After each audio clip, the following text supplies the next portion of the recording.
Hello. Hello. That was so beautiful. Thank you so much, Jennifer. I just wanted to welcome everybody here today.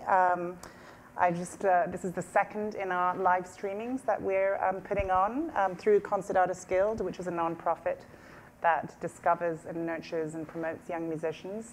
And Jennifer Koh is a winner in 1994. And wow, that's a while ago. You were so young when you won. And we're incredibly inspired by the trajectory of your career. And we're so happy to have you here today. And I just wanted to welcome everybody who's here and also through our live stream on the Violin channel, also on the Concert Artists Guild Facebook page. So welcome, everybody. So your three pieces that you just played now, I would love you to just talk a little bit about what they mean to you right now. Yeah, so I began with the Sarabande from the Bach D minor partita. And that's kind of, I've had a really long relationship with Bach. And it's one of the first projects I created, which was Bach and Beyond, which explored composers' relationships to Bach's music for solo violin. Because even at this point, everyone kind of sees the Bach sonatas and partitas as the kind of pinnacle for solo violin writing. And kind of the influence of his form and structure has basically influenced every composer up until today. So that's been a long-standing relationship with Bach. And then also I had been doing marathon concerts of all 6 sonatas and partitas, which I must say was one of the most terrifying and yet satisfying experiences I've ever had artistically. And then the piece after that was by Missy Mazzoli, and she wrote this work for this project that I put together called Shared Menace, and it's exploring different aspects of virtuosity in the violin. And so she made a direct relationship, of course, with Paganini, but the crazy Kinski movie. Yeah, and she's written another piece called Dissolve, Oh My Heart for me, back in 2007, I think, and that was in direct conversation with Bach's partita in D minor, and is supposed to be placed right after. And then Kaija's work since was also part of Shared Menace, and I have a CD coming out, or it's out, of all of kind of the music that she's written for violin, also in chamber music form. Yeah, but she's been a very strong influence, I think, for me personally and in terms of musicianship, which is incredible for a long time. Yeah.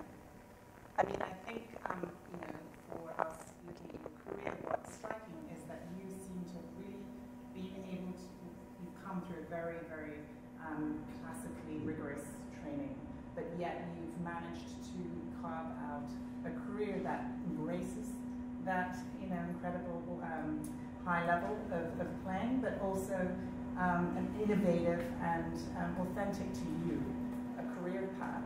Was that something that you knew that you wanted to do, or did it kind of evolve as time passed? I think everything has been an evolution.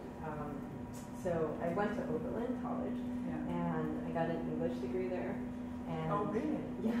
And then simultaneously I went to Malvern Music Festival in the summers, and I got to know Felix Gallimer, became a mentor.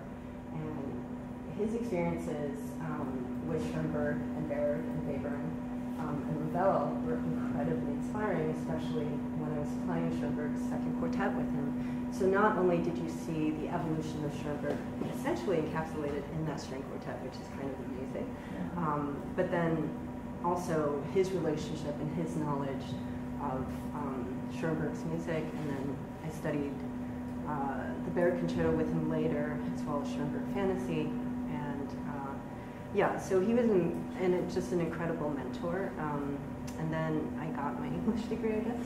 And after that... What were you planning on doing with the English career? It's about Well, the thing is, you know, I feel incredibly grateful to my mentors. So that includes everyone from my first violin teacher, Mrs. Davis, I still call her, to, you know, Jamie Laredo and Felix Gallimer, and just numerous people.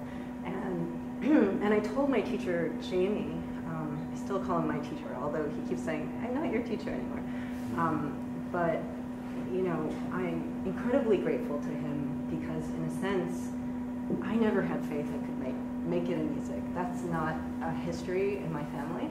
And so, actually, they had more faith in me before I had faith in myself, right? And I had such great respect for them that I felt like if they believe in me, then just out of respect for them, I should keep working. Right. So everything has always evolved slowly. I think a lot of the programs initially came from this idea of literature because you don't only analyze Shakespeare, for example. And if you do analyze Shakespeare, you're doing it through a contemporary lens, right? You can analyze it through colonialist, you know, or like Derrida or Lacan, or you know, all these different lenses. And I remembered one of the most fun exercises I had as a student was analyzing James Joyce's The Dead through 4 different kinds of critical theory and literary theory. And so you just see that there's so many different ways of approaching the work. And that also informed me as a musician, because there's not just one way of reading the work. There's actually 1,000, and having the freedom to recognize that and make choices from there, at least musically, is important to me. Yeah, no, I love the idea of what you talk about in, I think it's your Limitless project, of how musicians are kind of have a historical role, because I think that's so true. We often think of music as so relevant now, but you know, when you think about Shakespeare, you think about great literature, you know, it's of course we all read that, but music somehow has such a kind of distance from, you know, generations, you know, the majority of young people now. And I wonder, yeah, how do you see musicians, especially when you speak to younger musicians, what do you talk to them about to kind of help them relate to audiences in a more kind of relevant way? I think the first thing is to really think about why you're doing what you're doing. So I think that has been pretty clear to me about, you know, first of all, of course I love music, but then the question is about service. How do you serve your fellow artists? How do you serve your larger community? And finally, how do you serve your art form, right, for classical music? So commissioning and having this art form be alive is incredibly important to me, but it's also about creating these threads in the past. So, for example, when I do kind of programs for, you know, school kids that don't have music programs in their school, what I found is actually if you start with a piece that was just written yesterday or last year, they relate to that much more immediately because they're sounds of, you know, today. Like there's no way that you can create art and not be influenced by the society you grew up in, the attitudes that you're surrounded with, the sounds you hear, even if it's on the street and it's honking, or, you know, ambulances going by. So, yeah, and then I use that as kind of an umbilical cord to the past. So if I do a contemporary work and then, you know, if it's the same form or structure, then I'll go backwards in time and link it, and then they can kind of hear it in a different way. Totally, yeah. Yeah, no, I love that because I think that, you know, you're such a champion of new music, and I think that's such an important message to be sending out to young performers now, because I think, you know, most people in you know, schools and universities, they kind of see that as a kind of annoyance to have to, like, you know, interact with their fellow composers, and you know, especially violinists and pianists, I would say, are so busy honing their craft in practice rooms that we often forget that the world outside and how we connect to it is vitally important for the art form and how we relate to an audience. So, you know, I think that your thread of how you connect the past and the present is amazing. I'd love to talk to you a bit about, like, you know, your projects and how you birth those projects in a sense. Sorry for the wording. So, you know, in terms of, like, you know, how once you come up with an idea, what are the steps, you know, that you workshops? I mean, I went to this incredible performance you gave the other day that has not been premiered yet officially of 38th Parallel, for example. We can come to that later, but I'm more curious about how you bring it to life, you know? I think a lot of projects actually happen when I'm like lying on the floor and like staring at the ceiling, which sounds weird. And oftentimes they're just like little seeds that are in the back, and I don't really know how to engage with those ideas yet. So that's kind of where all the projects come from.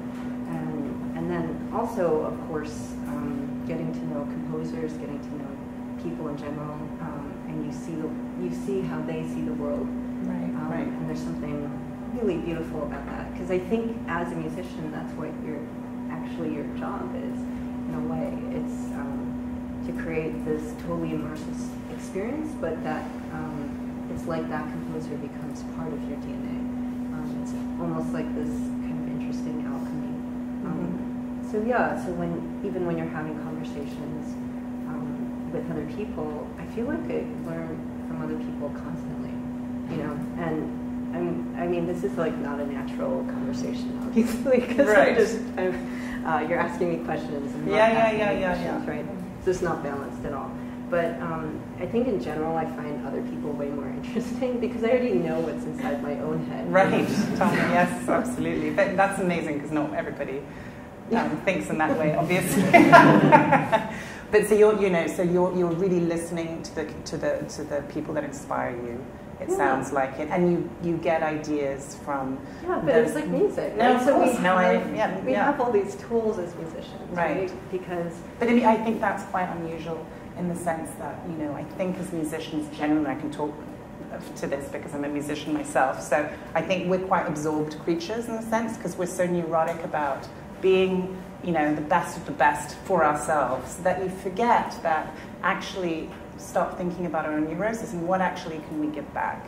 And we know that, but it's another thing to actually let go of the ego, put it away, and actually really listen and find a way. And I love that you've really done that. And there's just, you know, a whole page of projects, you know, that you've really successfully, you know, brought into the world. And I just love the fact that you are saying that I'm not neurotic. Oh, I'm sure. I know. That's not what I was necessarily saying. But I have no idea whether you are or not. But you've been able to get past.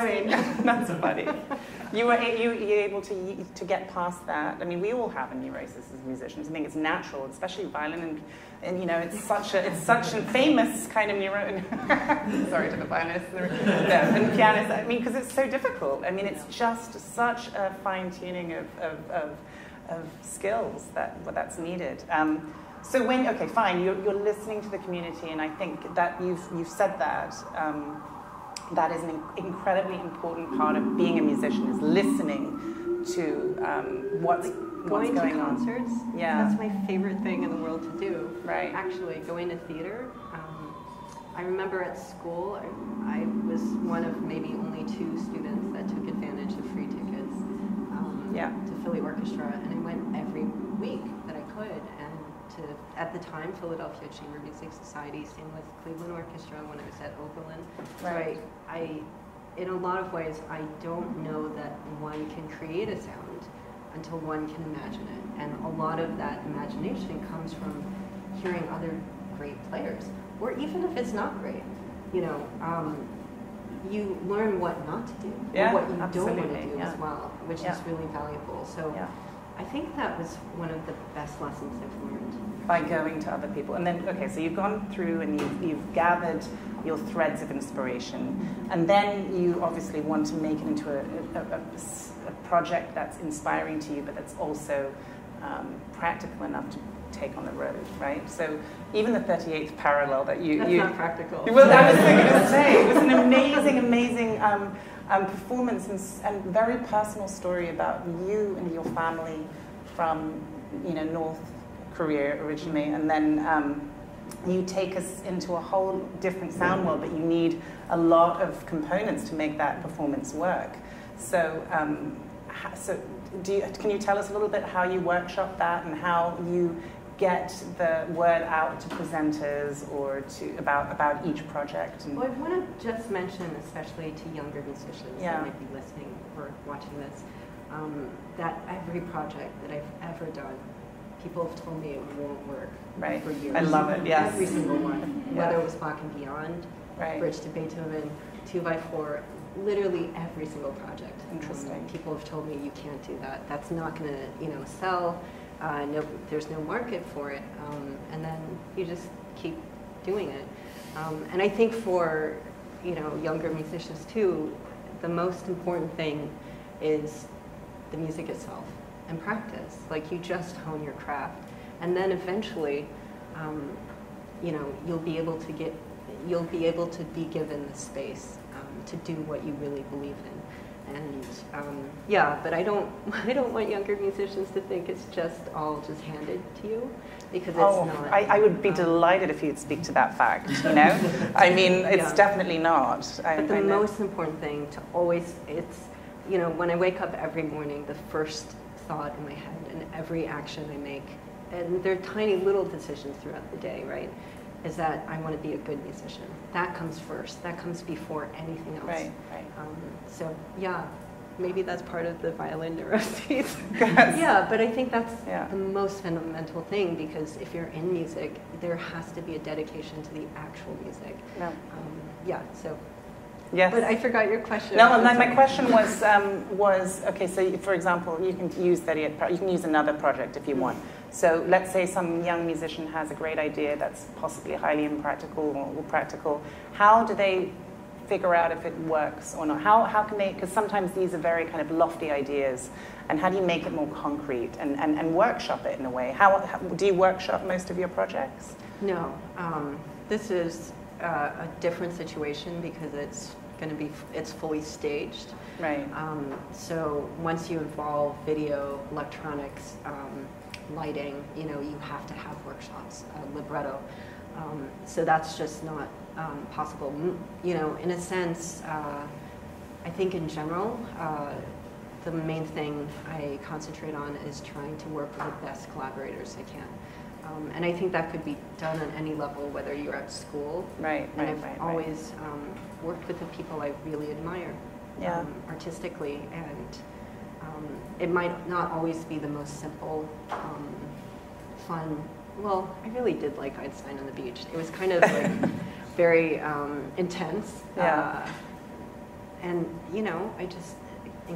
I just admired how they built that opera and made it, and really kind of changed the definition of what opera is today.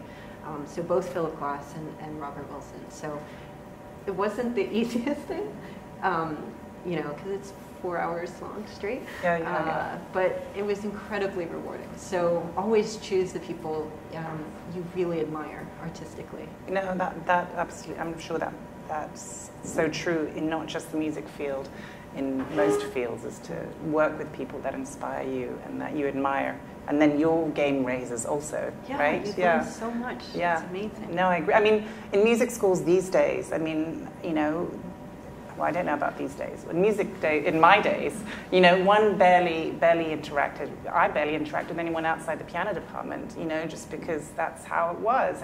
And I wonder if you can speak to maybe this generation, because you speak so eloquently about how you were mentored. Now you're in the position to, speak and help younger musicians that can come out and make not just an impact in the top concert halls in the world, but maybe can make an impact in their community, and to kind of give them the idea in all schools or music schools across the country, how can they make, I mean, you've already answered the question, but maybe, talk to, interacting maybe with the dance department of their school, or making friends with other disciplines and curating programs. I mean, that's the time to do it in school, don't you think? Yeah, I mean, so I just started teaching at Menace last fall, and the first course I taught was half were violinists and half were composers, composition students and violin students.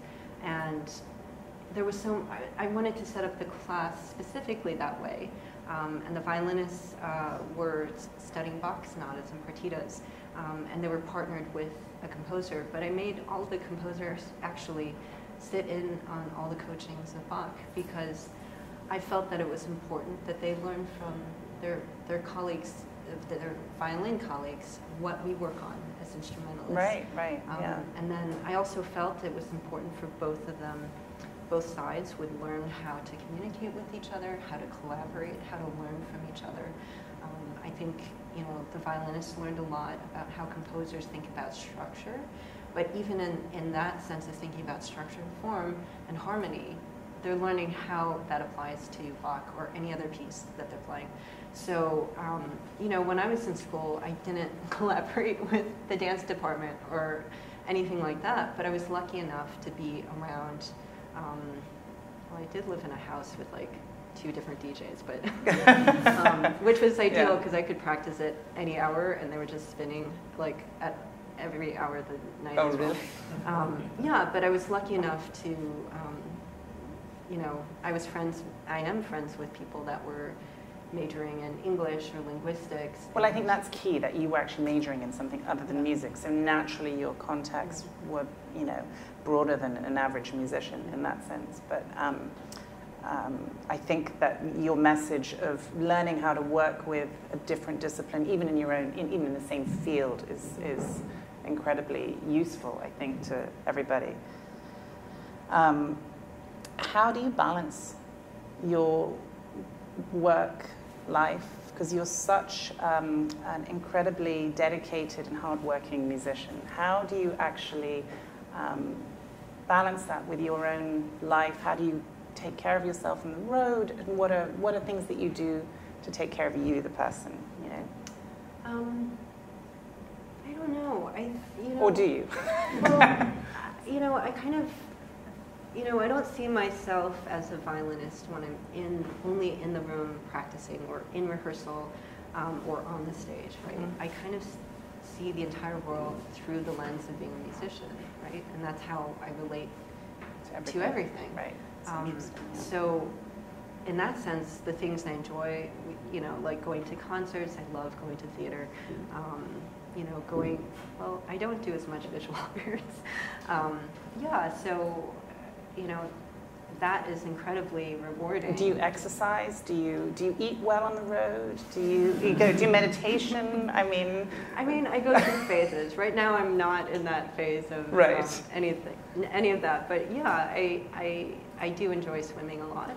Right. And you know, sometimes I feel like I heard this quote actually from Marin Alsop, and she said something like, you know, I'm so disciplined in my work life, and if I want to eat chocolate, I'm going to eat that chocolate. Right. And it's nice to have that space, you know, yes, where you're not everything is disciplined. Right. Yeah. Right. So Netflix. Exactly. Binge TV watching sometimes. No. I think the biggest topic that I think would be really interesting to talk to you about is your whole kind of commitment to the voicing towards unrepresented, you know, composers and people, and you know, your whole kind of thought process. I would very be interested to know about your discrimination in music, what it's like to be a female in this business in the world. Yeah, so I think one of the things that was really kind of revolutionary for me was Kaija Saariaho's L'Amour de Loin, which is how I first, her opera, which was how I first discovered her music at all. And, you know, I actually do love opera, but, you know, in every opera, the women characters are prostitutes, or they have tuberculosis, and they all die, you know? Right, they all so die, true. Or they commit suicide, or they're murdered, or, you know, they die of a broken heart. And I just remembered, it really struck me that with L'Amour de Loin, the man dies out of love, you know? And I was like, oh my God, you know, having that different perspective is really amazing. And, you know, every composer, but when a lot to say, and we haven't, you know, we're 51% of the population, and those voices haven't always, well, mostly they haven't been heard. So it's really incredibly important for me that I advocate for them, and also people of color who have also not been given space or given voice in classical music necessarily. And in the end, what I think it is that I actually think it's our loss if we don't hear their stories. It's our tragedy if we don't hear their stories. So, yeah, I think advocating, I think is really incredibly important to me. I think engaging with current social concerns are incredibly important, and in a way that really, that is about welcoming community, a different part of community, so that we're not actually completely separated from society. Right. It's about how you serve your Absolutely. community or segments of the population that don't have voice. So I think music is a way to bring those stories forward.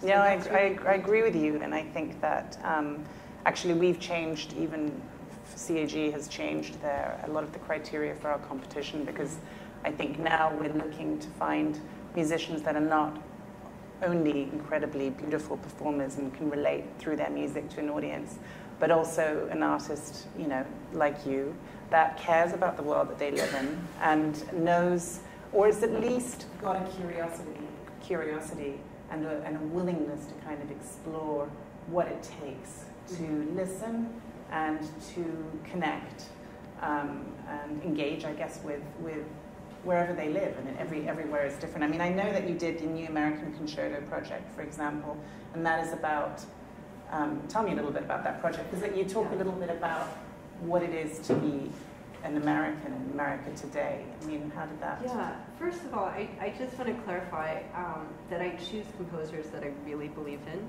and that I admire. So in general, it's not like I'm just trying to pigeonhole people. No. Yeah. But the kind of impetus behind the New American Concerto project is, what is America today? It's not only,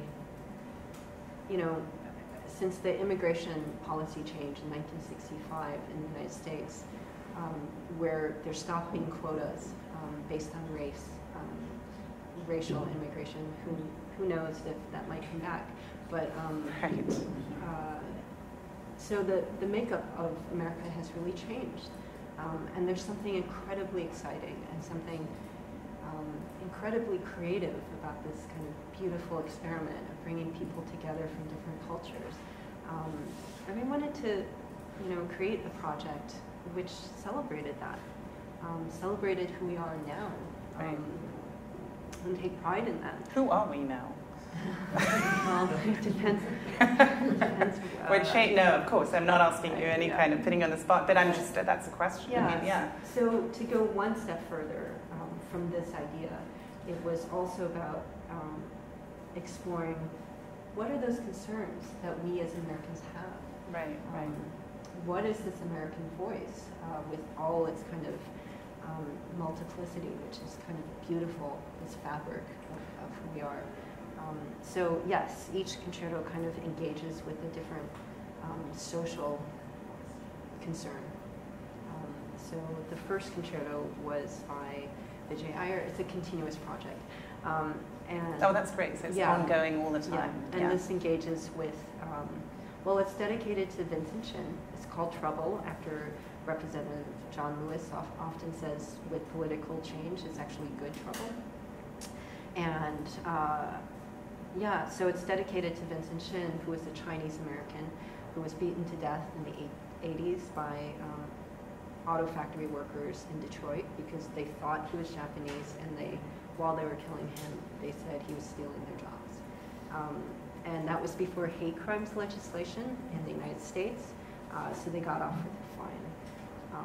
So that was incredibly formative experience for me growing up, because I was still a kid, and I kind of remembered, because my parents, even though they grew up during the Korean War, were the majority in their country, right? So they didn't have this experience of being a minority and growing up as a minority, and it was terrifying that, because in Korea, like no one would, you know, in Asia they don't confuse like this person's Japanese, this is a Korean, you know, yes, Chinese, this is, right, you know, right. it's pretty clear that that continent has different, right. you know, nationalities. Right. But they realized finally when they were here that everybody's just one. One, just well, based on it's color, yes, you know, yes.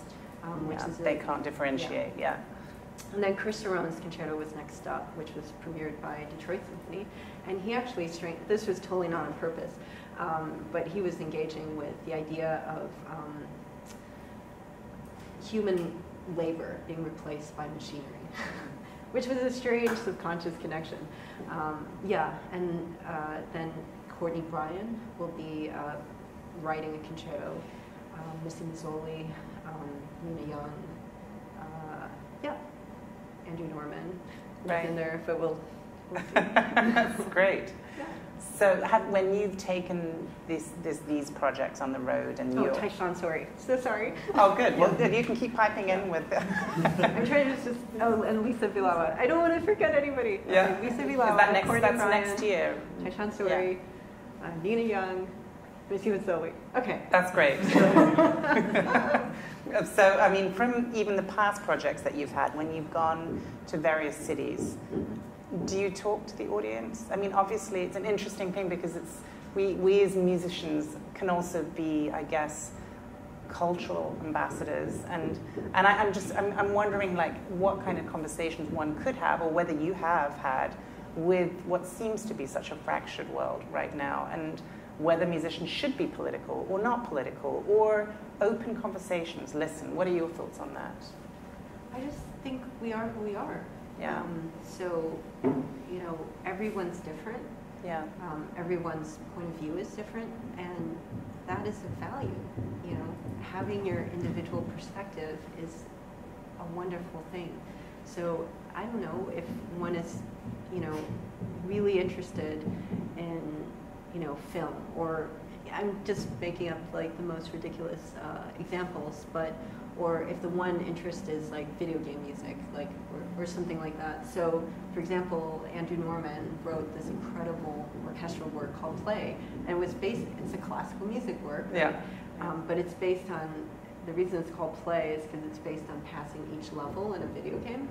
So, you know, all of these different things add to different perspectives, and you know, I don't think he did it like, oh, I'm just going to promote video music, but it's just part of our society today. But I think the most important thing is that you stay true to yourself, that one can always learn things from other people all the time, and that would change and inform and evolve who you are as a human being. But the most important thing is to be true, and that means to be true to yourself. Yeah, no, it's really inspiring to see how true you've been able to be through your career.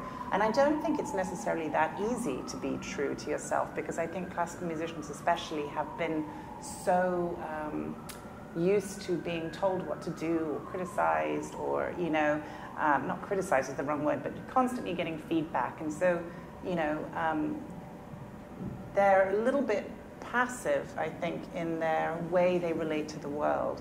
And, you know, I would love you to talk a little bit, since, you know, this would help, you know, a lot of maybe young musicians that are out there today. We certainly, as, you know, an organization like CAG, often say, and I think most management say, look, when you have a career, we really need you as musicians and artists to partner with us, and to not just rely on the phone to ring and for your manager to do their job, but you also need to do the work. And I think a lot of musicians don't really understand what that means, like being authentic to yourself, but also how to advocate for yourself, and how to create conversations even with your business, you know, partners. And we often forget as musicians that we are our own business, in a sense, but we so often rely on other people to do all of the business for us that we forget that we have a voice, actually, not just through our music, but us as musicians as well. Could you speak a little bit to how through your career you have, maybe just to give examples to everybody, what that means to you to kind of partner with your management, partner with your PR in that sense, and how you relate to them? to create your career? Well, I remembered two things. I remembered Michael Tree once told me that the most valuable thing he learned in his life was that you have to have incredible respect for whoever walks on stage.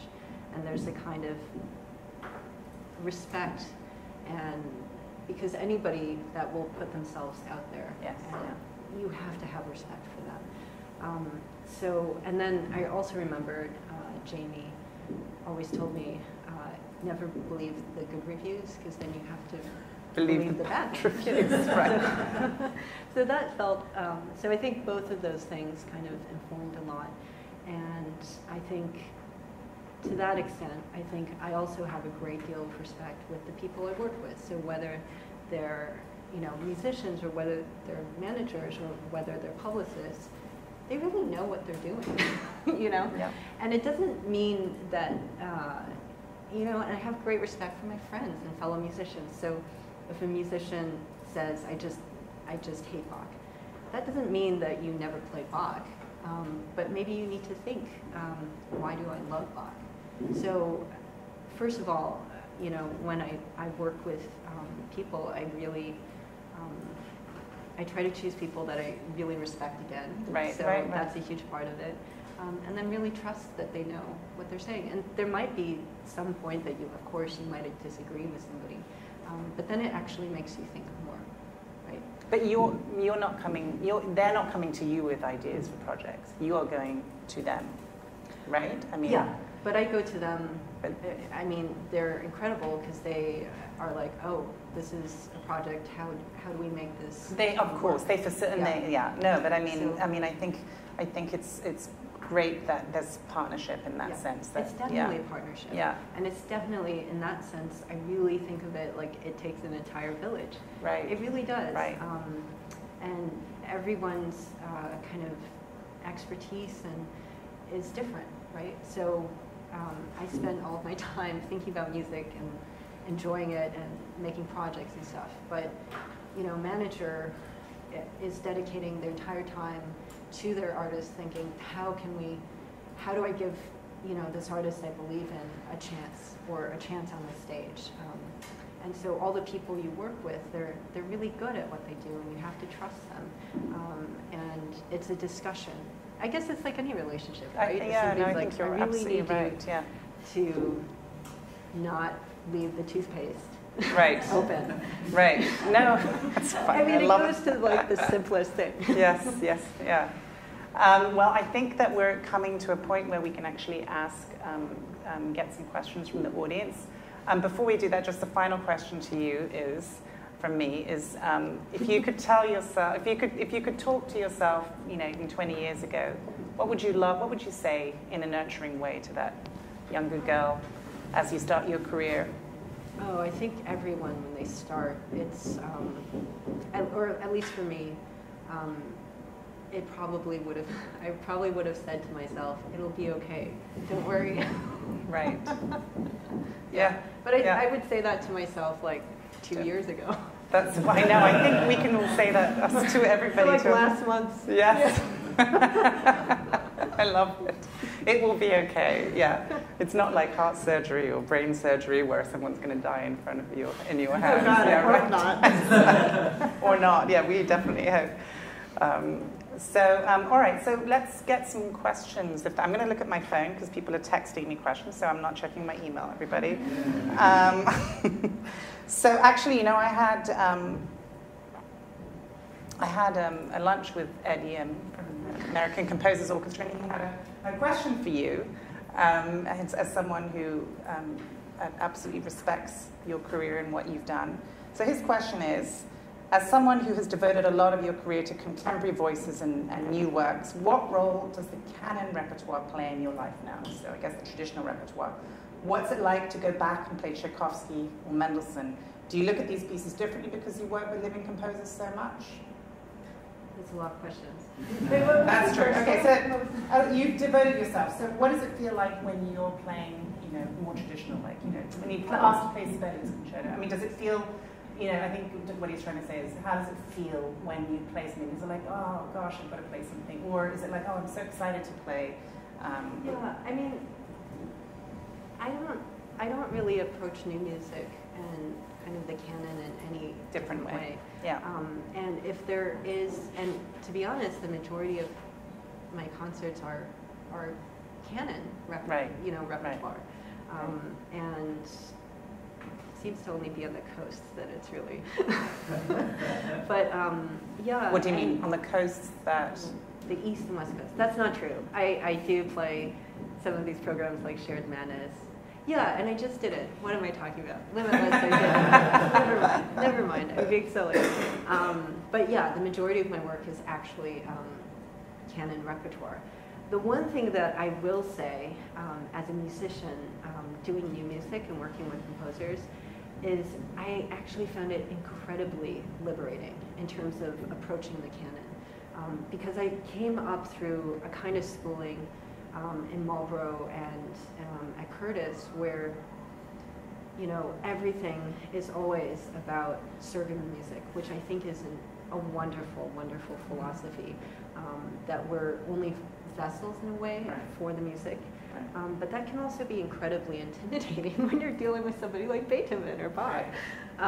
So my experience with working with composers is that it was incredibly liberating for older repertoire that I did. And it continues to be so. And I think the other thing is that all these different voices informs everything else. So in that sense, I feel incredibly fortunate and lucky and happy that I can have that balance between, you know, traditional or, you know, canon repertoire and then new music. Yeah. No, I think that's, and I'm sure it gives you a different spin on how you come back and forth because there's such, you have such a, you're diving in so deeply to both areas. You know, it's not that often that you have someone that's really playing the canon repertoire at such a high level, you know, and at the same time so devoted to championing new music. We have another question from Julia on Facebook. What composers have inspired, God, this is not going to be easy for you, I can tell. What composers have inspired you the most? I can't answer that question. I know, I knew you were not going to be able to. But the reason is not, it's actually because there are so many different ways of seeing the world, and each one is valuable in a sense. It's not about black and white, right? It's really about every single color in between, and that's kind of the beauty of it. So it really is working with, you know, whether it's with time, you know, working with, you know, the canon to the present, or whether it's with composers of today. It's really the spectrum that is really interesting. Of course, on that note, I'm also inevitably, as a human being, I'm closer to some in a personal sense than others, and in terms of even playing more repertoire. Right. So right. Yeah. And I'm sure there's a different relationship when you know someone better on how the piece comes into being. And do you have a lot of composer relationships where you're in the process of how the music is crafted, or? Yeah, it's quite collaborative. I think, you know, I founded this nonprofit. Art Collaborative. Yes. And a lot of what that is not only funding commissions and, you know, really seeking to kind of understand our world through music. But it's also about giving space, whether it's workshops, but giving space to younger composers as well, to really hear my experience with every single composer when it's like the first time hearing their piece. And I totally understand it because it's like in their head, right? And then it's physicalized. Right. And I don't know, every single composer that I've worked with, their first reaction is, so when they hear it, because it's just a different experience, you know, of course, they have I can't imagine a very specific idea. So I think it's always important to give composers the space to have that first like, moment, and then be able to to then the second time hear it and see how they want to change things, or do they want to change things. Yeah. So ARCO really supports being able to create workshop time and funding that for concerti and other pieces as well. And in that sense, and we always do it within educational institutions, and that's also about kind of showing kids and younger musicians and composers how you truly do collaborate and how you truly do bring a piece together. Yeah, I mean, I think the fact that you started this nonprofit with such an important mission in the world today, especially makes you know, you who you are. I would love to know if there are any questions from the audience. I'm just going to ask online questions. Yes. Just a quick question. What's the foundation that you started? ARCO Called Collaborative. ARCO Collaborative. Yeah, great to put that on the feed as well for people that are listening. Thank you. In. Yeah. And Exactly. it's really to nurture, Incubate and Project. develop and workshop Okay. projects. We're not a presenting organization, so this is really about giving artists the space to create and the space to explore ideas and the place to experiment.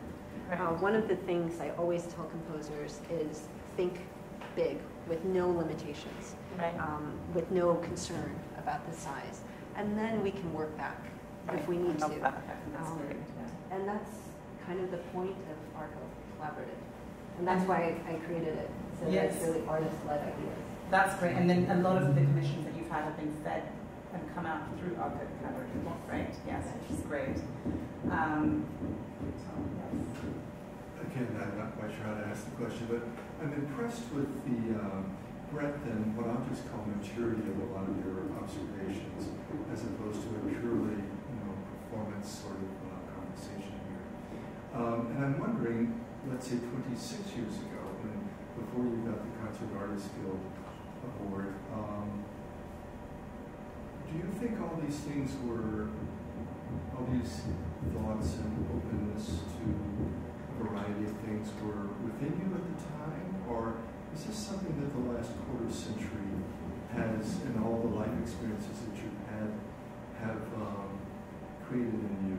And if so, what caused that to be? I guess it's kind of like the chicken or the egg question. I mean, when I came to Concert Artists Guild, I went to college really early, right? I went to Oberlin when I was 16 years old. So when I came to Concert Artists Guild, I think I was like 17, but I had already finished my first year of being an English major. And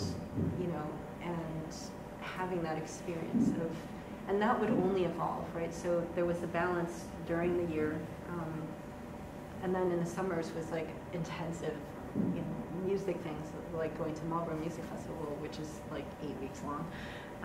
And it was, I think everything just complemented the other. And different musicians that came into my life, different mentors, and I'm still close with one of my college professors, Sandy Zagral, who was head of the Women's Studies department, and I still speak to her really often. So the way I see it is I feel really lucky for the people that have come into my life and the people who have stayed in my life. And for me, life is really about people and experiences and learning from friends and learning from other people. So I don't know. I think you've always been a listener, it sounds like. And I was you've always got- shy, for sure. Yeah. One more question. Last we wrap up. Oh. Oh. Question. I know you're devoted to going to student education outreach program. I'm a pianist, and this is something I love to do when I travel to play concerts.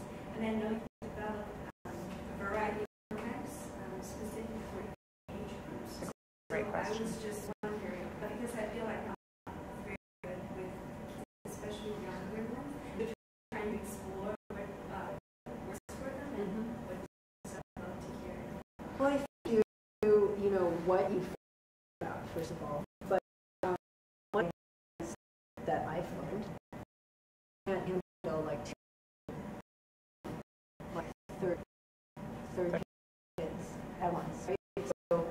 if there's like a night that's dedicated and they want contact, I would rather spend 2 minutes per class, but have 10 kids at a time, Right. or 3 minutes. And it's just because I, came to realize what could work for me and how I could make it work and make it valuable for them.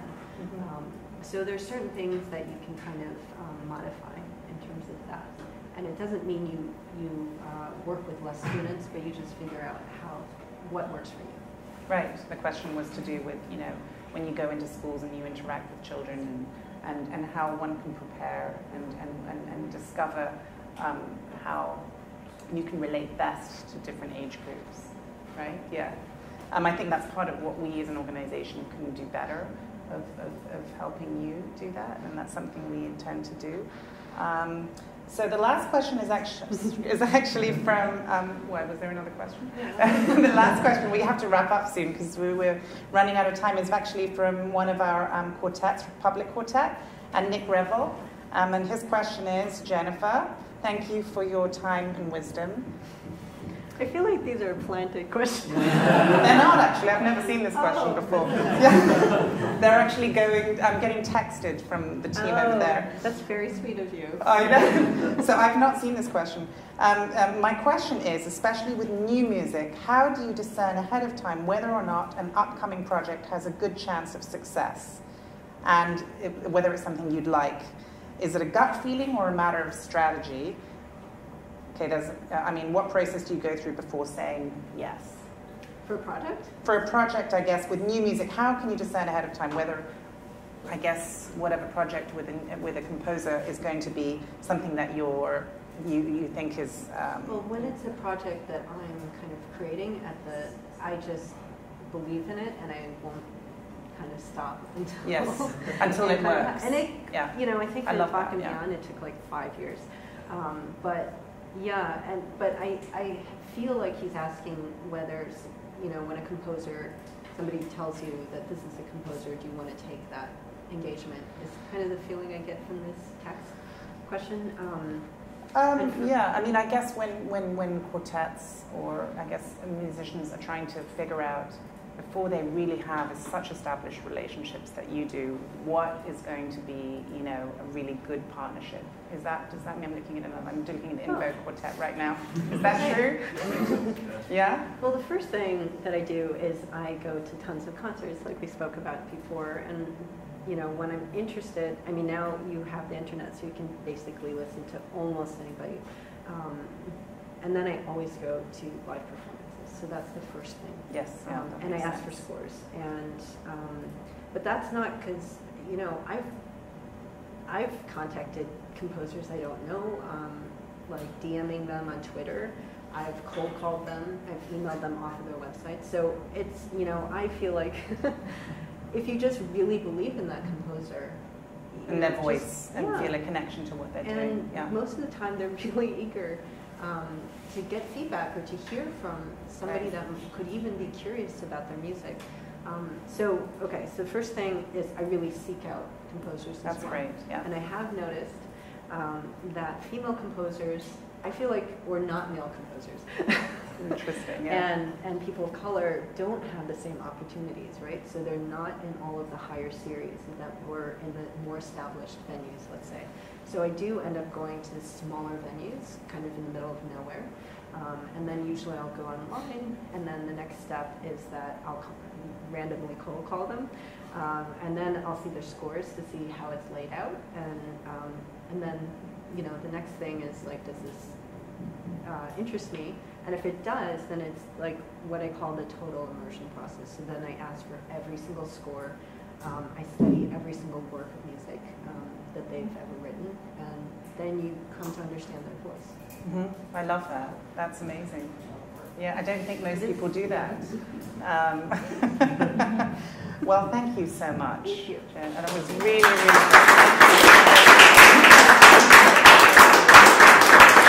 And thank you to everybody who's here and everyone who's listening online. I'll see you at the next live stream. Thank you. Thank you. Thank you. How do we do this? Oh, okay. Thank